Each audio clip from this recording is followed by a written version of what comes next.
Continuamos con Notimundo a la Carta. El anuncio del gobierno de eliminar el subsidio al diésel, que elevó el precio del galón de $1.80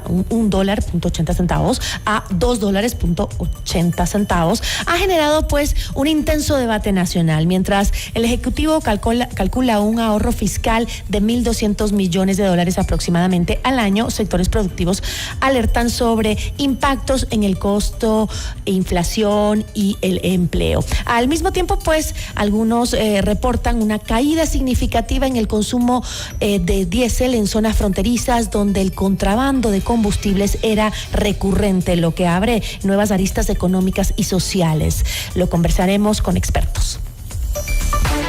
Nuestra entrevista de hoy en Notimundo a la Carta.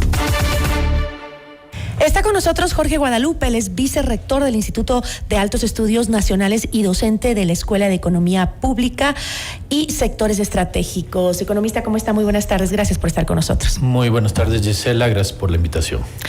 A ver, el gobierno defiende que con esta medida, pues, de la eliminación del subsidio, ahorra cerca de $1.200 millones, un poco más dicen algunos, un poco menos dicen otros, de dólares, y se corrigen pues algunas distorsiones como el contrabando, algo de la minería ilegal, también se ha hablado. Desde su perspectiva, sobre todo académica, ¿qué tan sólida es la evidencia para justificar un cambio de esta magnitud de manera así inmediata?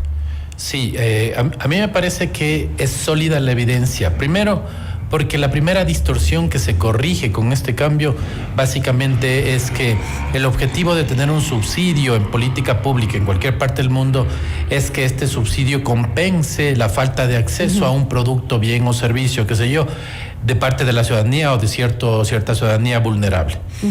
Si un subsidio se mantiene a lo largo de más de 4 décadas, ya pierde este objetivo. Entonces ya no tiene sentido subsidiar por más de 4 décadas a este tipo de productos. Y al final del día lo que sucede es lo que usted mencionaba hace un momento. Sucede que hay otros actores que se aprovechan de esto, entre estos los que delinquen con el tema del diésel y pasan la frontera para venderlo más caro. Y además también se tiene información y se sabe que de una u otra manera el tema del subsidio del diésel lo utilizan también estos que hacen transporte pesado en la parte de la minería ilegal. Entonces, básicamente esta decisión se debió haber tomado hace mucho tiempo. Me parece una decisión valiente de parte del gobierno, pero debió haberse tomado hace mucho tiempo. En el tema ya fiscal, sí, hay un ahorro de $1.200 millones por año, y yo quiero aquí hacer hincapié porque me parece importante. Con esos $1.200 millones, más allá de dejar un poco la presión fiscal en las cuentas nacionales, se podría haber utilizado de otra manera. Podríamos haber hecho 40,000 escuelas con ese ahorro de año. Podríamos haber dado más de 100,000 a más de 100,000 personas un salario mínimo para que puedan vivir. Entonces creo que... Pero con el déficit que existe, sirve simplemente ahora en estos momentos para cubrir ese déficit que tenemos. Sí, o sea, se ahorra. O sea, siempre fiscal. Hay que pensar que yo ya no gasto esos $1.200 millones porque no lo destino a eso, pero puedo utilizar ese ahorro para dinámicas diferentes que pueden ampliar el mercado laboral. De hecho, en las 12 propuestas de compensación del gobierno ya se habla de esto, un poco redistribuir ese ingreso, o mejor dicho, ese ahorro que se tiene a grupos vulnerables, al bono de desarrollo humano, a los temas relacionados con agricultura, para apuntalar un poco el mercado agrícola. Creo que es importante. Creo que toda política pública es debatible, pero es importante entender que era necesario hacer esto. Ahora, como usted decía, el diésel pues es uno de los insumos claves para ciertos sectores como el transporte, como la agricultura, pero ¿qué efectos concretos se espera sobre la inflación de los alimentos, el pasaje de transporte a corto plazo, esas medidas que pueden afectar ya al ciudadano común? Sí, claro que sí. A mí me gusta hacer ejemplos que la ciudadanía pueda entender. Claro que sí. Un dólar, y me parece que esto es claro, con $1 de subida al diésel, le da un galón a cada uno de los transportistas. Con ese galón pueden transportarse los buses entre 12 y 14 kilómetros. Eso quiere decir que con un galón yo puedo irme de la Villa Flora a la Universidad Central de ida y regreso. Ese galón me permite tener 35 pasajeros de ida y 35 pasajeros de vuelta. La subida por galón es de $1. Si yo cobro 35 centavos, le subo y le cargo el peso completo de la subida del dólar del diésel al pasajero, le estoy cargando hasta 56 centavos por pasaje, es decir, más o menos 20 centavos por pasajero. Con 5 pasajeros yo ya compensé la subida. El resto de pasajeros que suben a mi transporte, lo que me están dando es una ganancia. Entonces, al final del día, trasladar el peso de la subida del diésel al pasajero es totalmente injusto porque le estoy trasladando un peso que no tiene que ver con lo que yo hago como actividad. Pero ahora están ya algunos sectores del transporte conversando con los municipios. En Quito está pasando, diciendo que necesitan un alza al transporte por lo que está pasando. O sea que simplemente se aprovechan de la situación y están pidiendo que incrementen el pasaje cuando ni siquiera se lo merecen porque nos tratan pésimo los transportistas. Exactamente, o sea, primero que miren el transporte y cómo nos tratan, a veces parece que es transporte de animales y cuidando un poco mis palabras, porque hay mucha gente que cuida mucho los animales, más que transporte de personas. Entonces, como le decía, una aritmética simple nos dice que entre 1 y 2 centavos sería justo subir el pasaje para que pueda compensarse este peso del dólar extra. Si suben 20 centavos, que es lo que quieren cargar completamente al pasaje, están ganando mucho y eso es injusto. Y al final del día... Además de todas las compensaciones que tienen, porque tienen rebajas en impuestos para ciertos insumos básicos que necesitan.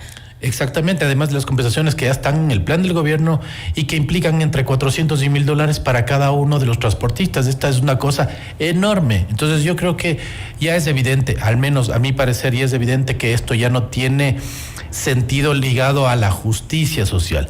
Esto tiene sentido solo cuando hablamos de quienes quieren calentar las calles y de quienes quieren aprovechar a río revuelto para obtener prebendas que no tenían antes de ahí. Y eso es lo que me parece a mí pésimo. Además, estamos causando violencia. Este país históricamente no es un país que pueda tener una dinámica rápida de recuperación económica. Lo que quiero decir es que si están bloqueando las calles, si hay entre 5 y 6 millones de dólares que están perdiendo aquellos que trabajan en actividades en la provincia de Imbabura ligadas, por ejemplo, al tema de las flores, al tema de los productos, que no están sacando sus productos y por ende están perdiendo entre 5 y 6 millones de dólares diarios, esa pérdida es irrecuperable. No hay manera de recuperar. La dinámica de este país no permite recuperar rápidamente esa pérdida. Si lo poco que habíamos recuperado en los últimos meses ya se vino abajo hace rato con la paralización. Tiene usted toda la razón. Se siente ya ese bajón en el comercio, en la economía, en general, en lo más sencillo. Y a mí me parece que es importante decir esto.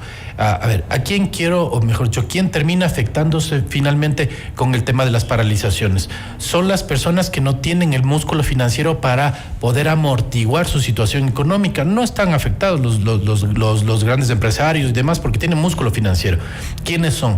Los pequeños productores que no logran sacar sus productos y que no logran venderlos y que viven el día a día justamente de la venta de sus productos. Entonces, si yo digo, yo estoy peleando por la justicia social, pero ¿a quién estoy impactando con este paro, con estos bloqueos, con esta violencia? Es a quien justamente no disfruta de justicia social porque son los quintiles pobres que no están logrando sacar sus productos, pudiendo vender para vivir diariamente.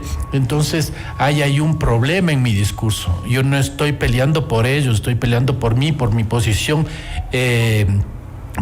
económica y por seguir disfrutando de esas prebendas que he disfrutado manteniendo una posición de dirigente. Entonces a mí me parece que tenemos que empezar a entender que este país no va a salir adelante si seguimos bloqueando y protestando. Y por último, sentémonos a conversar. Escuchaba hace unos momentos la entrevista que usted hacía uno me parece que un alcalde de una de estas provincias. Está bien, sentémonos a conversar, pero sentémonos a conversar sobre la base de propuestas, no sobre la base de lo que yo creo es correcto y tienen que alinearse a lo que yo creo. Esto es política pública, esto es política gubernamental y tenemos que hacer seguimiento y ajustar para dinamizar nuevamente este país. Además de las razones que ha planteado el Estado para la eliminación del diésel, también hay el tema de esas señales que queremos dar o que quiere dar el gobierno a los inversionistas, a los multilaterales, ¿no? ¿Qué peso tiene esa señal frente al costo inmediato de lo social que estamos viviendo hoy por hoy?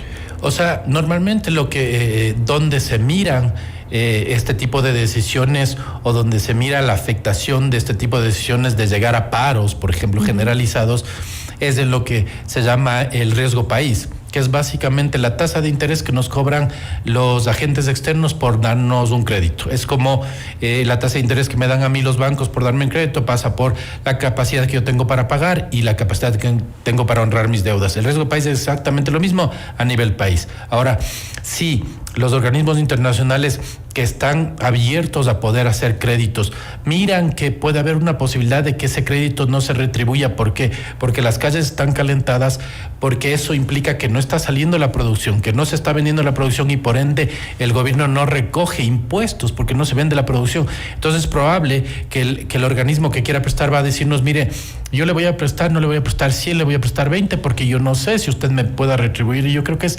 un elemento de política pública internacional que deberían tomar en cuenta estas personas que están en las calles. Vuelvo y repito, todos hemos perdido en estos días del paro. No es que ha perdido solo una persona o los gremios o los dirigentes o los grandes empresarios o usted o yo.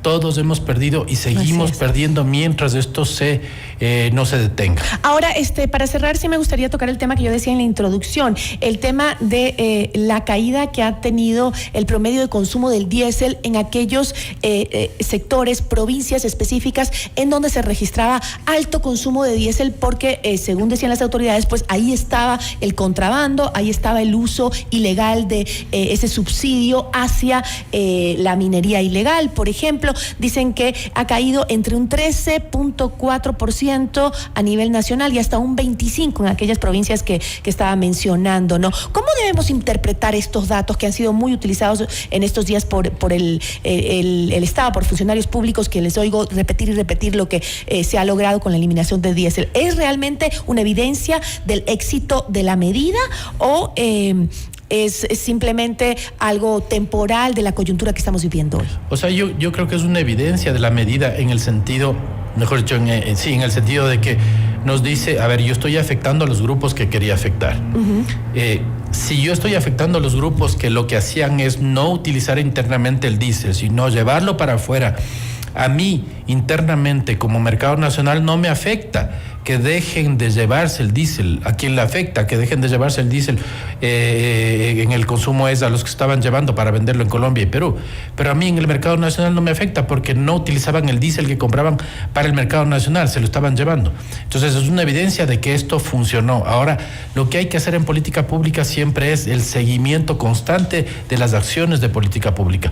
Puede ser que los primeros meses esto funcione y se evidencia esto, pero luego hay que seguir haciendo el seguimiento para ver qué es lo que pasa posteriormente, que yo diría que podría ser el primer trimestre, mirar cómo se mueve esto y mirar, una vez que esto se está dando, un poco evidenciar qué estaba detrás de esto. Primero cae el consumo del diésel y luego hay que mirar a quiénes estaba dirigiendo este consumo, quiénes estaban comprando el diésel, cómo utilizaban el diésel y por qué cae este consumo. Y creo que es sumamente importante. Pero en esta primera etapa eso evidencia que tenía bien mapeado el gobierno el tema del diésel en la frontera y creo que es un tema sumamente importante. Nos faltan datos, siempre nos faltan datos en la academia, pero creo que es importante para un poco saber cuál es el impacto en este momento y cuál podría ser el impacto en el futuro de una medida de esta magnitud a nivel de la política pública. Muchísimas gracias, economista, por habernos acompañado. Muchísimas gracias a usted, Gisela. Estuvo con nosotros Jorge Guadalupe, vicerrector del Instituto de Altos Estudios Nacionales y docente de la Escuela de Economía Pública y Sectores Estratégicos. Ya volvemos con